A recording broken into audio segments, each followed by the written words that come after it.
Hello everyone, তোমরা সবাই কেমন আছো? আশা করছি তোমরা সবাই খুব ভালো আছো। তো আজ আমি ডিমের একটা নতুন রেসিপি নিয়ে চলে এসেছি। এটা সম্পূর্ণ একটা ইউনিক রেসিপি, বাড়িতে অতি সহজেই এটা বানাতে পারবে। সবার প্রথমে আমি এখানে 4টে ডিম নিয়েছি, তোমরা চাইলে বেশি কিংবা কম নিতে পারো। এরপর ডিমগুলোকে ফাটিয়ে লবণ হলুদ দিয়ে ভালো করে ডিমগুলোকে ফেটিয়ে নেব। এরপর একটা টিফিন কৌটো নেব, তার মধ্যে ফেটিয়ে রাখা ডিমগুলো দিয়ে ফুটন্ত জলের মধ্যে সেদ্ধ করতে বসিয়ে দেব 5 থেকে 10 মিনিট পর্যন্ত।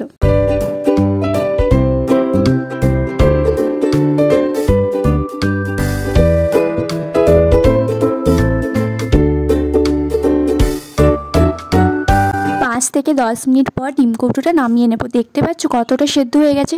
তারপর একটা ছুরির মাধ্যমে ছোট ছোট পিস করে কেটে নেব। আজকের সাউডাউটে কায়নাত খাতুন নামে একজন বলেছে, দিদি আমার নামটা নিও। আর অঙ্কিতা নামে একজন বলেছে, দিদি তোমার ভিডিওগুলো খুব ভালো লাগে, আমার নামটা নিও। এরপর কড়াইয়ের মধ্যে তেল দিয়ে ডিমগুলোকে ভালো করে ভেজে নেব, যাতে ডিমের আঁশটে গন্ধটা চলে যায়।